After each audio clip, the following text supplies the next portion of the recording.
From the state capitol in Richmond, I'm Craig Carper. A bipartisan group of senators are pushing a package of bills that would modernize Virginia's aging school facilities. Over 70% of Virginia's public schools are at least 30 years old, and many are in need of critical structural repairs. One of the bills would put a statewide referendum on the ballot asking voters if they want to use $3 billion in bonds to fund upgrades at the schools around the Commonwealth that most need it. There exist too many classrooms with too many serious structural problems, which impact the safety and the learning by our K-12 students. Leaky ceilings, HVAC systems that don't operate, windows that don't open, the list goes on.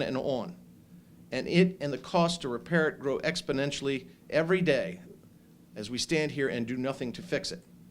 Other legislation would create a new fund to focus specifically on roof replacement. A final bill would create the infrastructure for schools to use solar energy and sell the power they don't use back to electric utilities. The bills have yet to go before committee. For Assembly 19, I'm Craig Carper.